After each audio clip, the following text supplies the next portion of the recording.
வணக்கம்.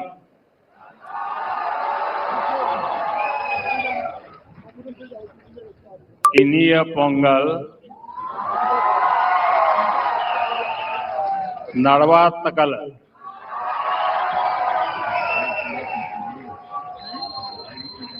आज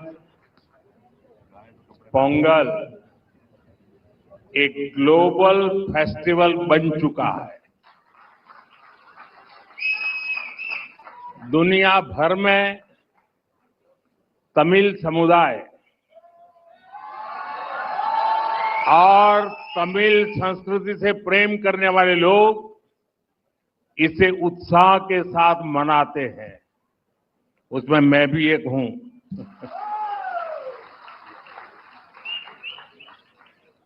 इस विशेष पर्व को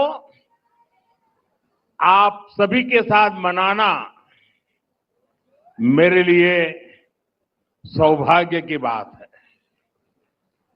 हमारे तमिल जीवन में पोंगल एक सुखद अनुभूति की तरह है.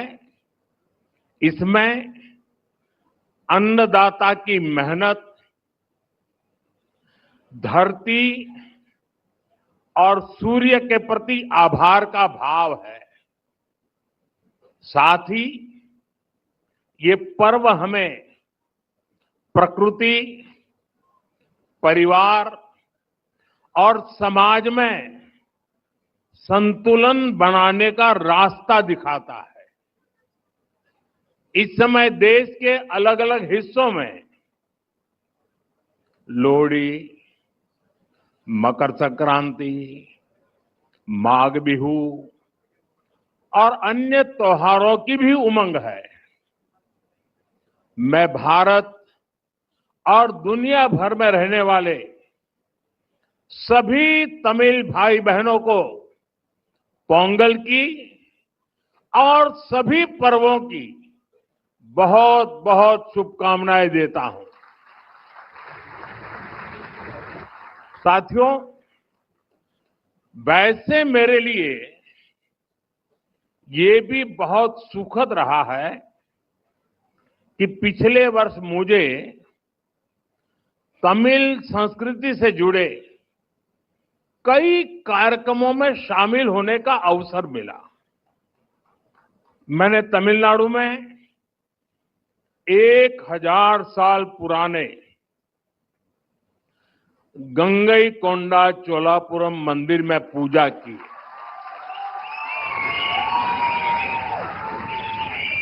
वाराणसी में काशी तमिल संगमम के दौरान सांस्कृतिक एकता की ऊर्जा को पल पल उसके साथ जहां भी रहा मैं जुड़ा रहा. मैंने उसे महसूस किया. जब मैं पंबन ब्रिज के लोकार्पण के लिए रामेश्वरम गया था तो तमिल इतिहास की महानता का फिर एक बार साक्षी बना था. हमारी तमिल संस्कृति पूरे भारत की साझी विरासत है. इतना ही नहीं, पूरी मानवता की ये साझी विरासत है.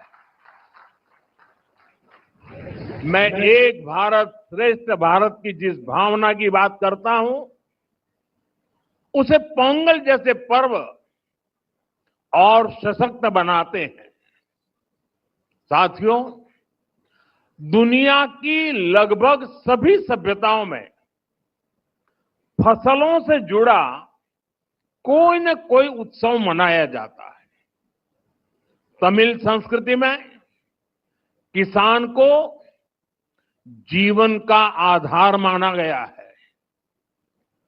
तिरुकुरल में कृषि और किसानों पर विस्तार से लिखा गया है. हमारे किसान राष्ट्र निर्माण के मजबूत साथी है. उनके प्रयासों से आत्मनिर्भर भारत अभियान को बहुत मजबूती मिल रही है. केंद्र सरकार भी किसानों को सशक्त बनाने के लिए प्रतिबद्ध होकर लगातार काम कर रही है।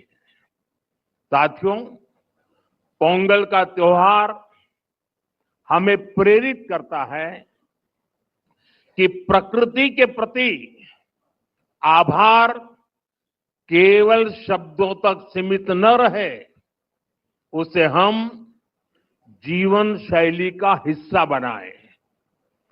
जब ये धरती हमें इतना कुछ देती है, उसे संजोने का दायित्व भी हमारा है। अगली पीढ़ी के लिए मिट्टी को स्वस्थ रखना, पानी को बचाना और संसाधनों का संतुलित उपयोग करना सबसे जरूरी है। मिशन लाइफ, एक पेड़ मां के नाम, अमृत सरोवर जैसे हमारा अभियान इसी भावना को आगे बढ़ाते हैं। हम खेती को अधिक सस्टेनेबल और पर्यावरण के अनुकूल बनाने के लिए निरंतर काम कर रहे हैं। आने वाले समय में सस्टेनेबल खेती के तरीके, वाटर मैनेजमेंट, मैं तो लगातार कहता रहा हूं, पर drop more crop, natural farming, agritech और वैल्यू एडिशन की भूमिका बेहद महत्वपूर्ण है। इन सभी क्षेत्रों में हमारे युवा नई सोच के साथ आगे बढ़ रहे हैं। कुछ ही महीने पहले मैं तमिलनाडु में नेचुरल फार्मिंग से जुड़े एक सम्मेलन में शामिल हुआ था, जहां मैंने देखा कि हमारे तमिल युवा कितना बेहतरीन काम कर रहे हैं। यानी प्रोफेशनल लाइफ की बड़ी बड़ी चीजें छोड़ करके वो खेत में काम कर रहे हुए मुझे मिले। मैं खेती से जुड़े अपने युवा तमिल मित्रों से आग्रह करता हूं कि वे सस्टेनेबल खेती में क्रांति लाने के इस अभियान का और विस्तार करें। हमारा लक्ष्य ये होना चाहिए कि हमारी थाली भी भरी रहे, हमारी जेब भी भरी रहे और हमारी धरती भी सुरक्षित रहे। साथियों, तमिल संस्कृति दुनिया की सबसे प्राचीन जीवित सभ्यताओं में से एक है। तमिल संस्कृति सदियों को जोड़ती है। वो इतिहास से सीखकर वर्तमान को आगे का रास्ता दिखाती है। इसी प्रेरणा से आज का भारत अपनी जड़ों से शक्ति लेकर नई संभावनाओं की ओर आगे बढ़ रहा है। आज पोंगल के इस पावन अवसर पर हम उस विश्वास को महसूस कर रहे हैं जो भारत को आगे बढ़ा रहा है। एक ऐसा भारत जो अपनी संस्कृति से जुड़ा है, अपनी धरती का सम्मान करता है और भविष्य को लेकर भरोसे में भरा हुआ है।